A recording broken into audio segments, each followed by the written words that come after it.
Masih berkenaan dengan faktur pajak. Sekarang kita lihat faktur pajak yang berlaku saat ini itu berbeda dengan dulu. Karena sejak tahun 2013 faktur pajak berubah. Yang asalnya berupa fisik menjadi faktur pajak berupa elektronik atau diistilahkan sebagai e-faktur. Di sini terdapat contoh dari faktur pajak berbentuk elektronik, di mana tidak ada tanda tangan, tidak ada cap, yang ada hanya barcode. Barcode inilah yang menjadi validitas dari faktur pajak ini. Kita bisa scan, kemudian kita bisa lihat informasi yang ada dalam faktur pajak itu, termasuk tentang validitas dari faktur pajak. Nah, dalam faktur pajak elektronik ini dibuat dikarenakan banyaknya masalah yang timbul ketika menggunakan faktur pajak berbentuk fisik. Dimulai dari yang ada yang fiktif, kemudian ada yang double nomor faktur pajaknya, ada yang disalahgunakan, ada yang tidak terbit padahal transaksinya udah terjadi, atau ada yang terlambat terbitnya. Kemudian bagi Fiskus itu susah untuk menelusuri faktur pajak itu kemana dibayarnya atau diberikannya kepada siapa. Kemudian ada juga yang menerbitkan faktur pajak padahal dia itu tidak berwenang, alias bukan pengusaha kena pajak.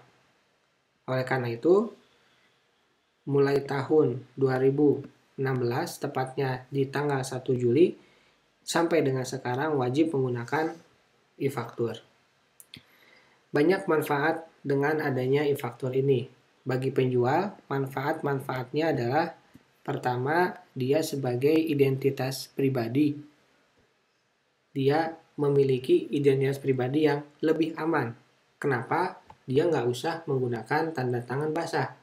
Karena takutnya ketika ada tanda tangan basah, itu ditiru sama orang lain dan digunakan untuk hal-hal yang tidak atau yang melanggar hukum. Dan berikutnya, manfaat bagi penjual adalah hemat biaya untuk mencetak. Meskipun tidak seberapa, tapi kalau transaksinya banyak tentu itu juga akan berpengaruh juga. Kemudian ketika menyimpan itu juga menjadi lebih ringan. Kenapa? Karena berbentuk file, bukan berbentuk fisik. Dan ketiga adalah praktis. Karena menggunakan e-faktur, sehingga pada saat kita membuat e-faktur, pada saat melakukan penjualan, maka sudah sekaligus itu membuat SPT masa. Tinggal nanti kita cek lagi, barangkali ada invoice yang belum dibuat faktur pajaknya. Keempat, bisa dilakukan dimanapun, karena ini merupakan aplikasi dan apabila selama memiliki koneksi internet, maka bisa membuat faktur pajak. Kemudian kita lihat manfaat untuk pembeli. Untuk pembeli, yang pertama lebih terlindungi. Kenapa? Karena di dalam faktur pajak berbentuk elektronik itu menggunakan QR code atau Quick Response Code yang bisa kita scan. Kemudian kita bisa lihat informasi di situ apakah valid, apakah sesuai dengan transaksi kita atau tidak. Jadi kita tidak perlu menanyakan ke DJP, ini faktur pajaknya apakah valid atau enggak. Gitu ya. Sekarang tinggal scan dengan menggunakan handphone dan itu selesai. Sehingga bisa diperiksa informasi yang ada dalam faktur pajak tersebut, kemudian kita bisa sesuaikan. Sehingga kita menjadi lebih tenang dalam menitipkan pajak kita kepada penjual. Kemudian ada perubahan-perubahan. Meskipun faktur pajak elektronik ini diwajibkan secara efektif di seluruh Indonesia tahun 2016, ada perubahan-perubahan yang tertuang dalam peraturan nomor 3 tahun 2022 dan nomor 11, di mana poin-poinnya adalah sebagai berikut.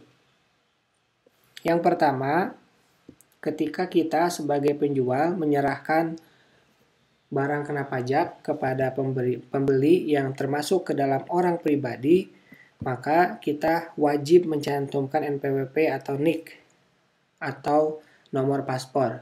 Kalau dulu kita tuliskan 0000 ya. Kalau sekarang wajib menggunakan NPWP si pembeli atau NIK. Gitu ya. Apalagi sekarang NPWP sudah menjadi NIK sudah menjadi NPWP. Jadi ini merupakan identitas wajib.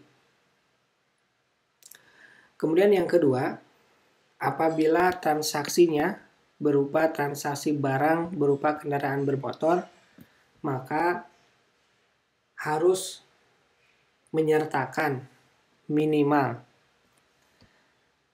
merek, tipe, varian, dan nomor. Gitu ya. Jadi ini dalam hal pembuatan faktur pajak kita harus melengkapi informasi tentang barang yang kita jual. Jadi kalau dulu boleh bilang sepeda motor, sekarang tidak boleh. Kita harus bilang misalkan Honda CBR, tipe apa, varian apa, nomor rangka berapa. Kalau untuk tanah, minimal diisi alamat lengkap. Alamat tanah atau bangunan yang dijual. Nah itu tidak boleh malas sekarang ya, untuk mengisi secara lebih lengkap.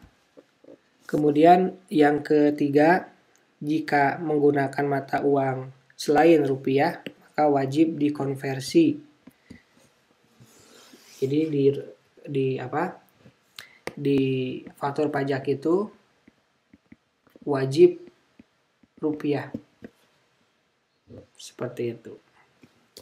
Kemudian yang keempat,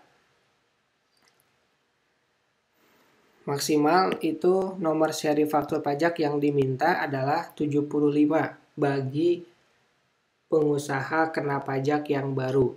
Kemudian di masa pajak berikutnya maksimal 120% dari jumlah faktur pajak sebelumnya yang dibuat selama 3 masa pajak sebelumnya.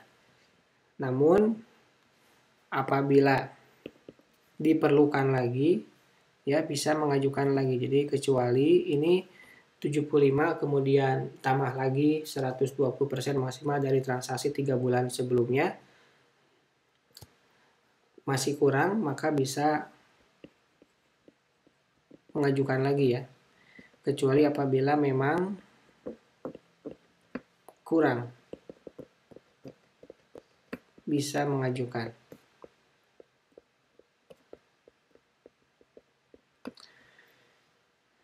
Seperti itu.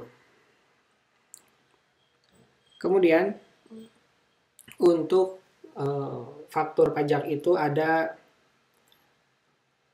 angka awal. Biasanya 01, 02, dan seterusnya. Nah, sekarang dulu beberapa waktu yang lalu itu 05 itu tidak digunakan. Nah, sekarang 05 itu kembali digunakan. Nah, untuk peruntukannya itu untuk transaksi misalkan ada yang paket ya. Kemudian yang kedua adalah biro perjalanan.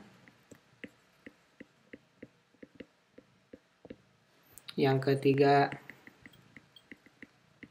freight forwarding.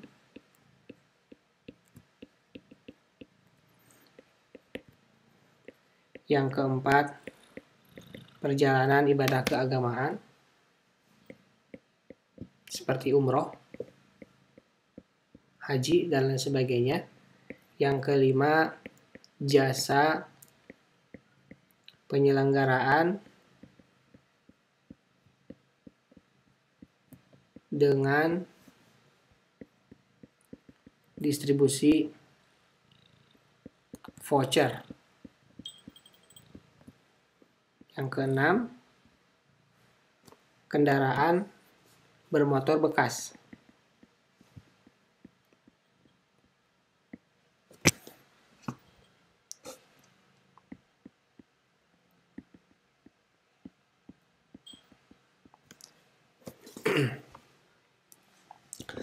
Nah, apabila termasuk ke dalam salah satu dari 6 transaksi ini, maka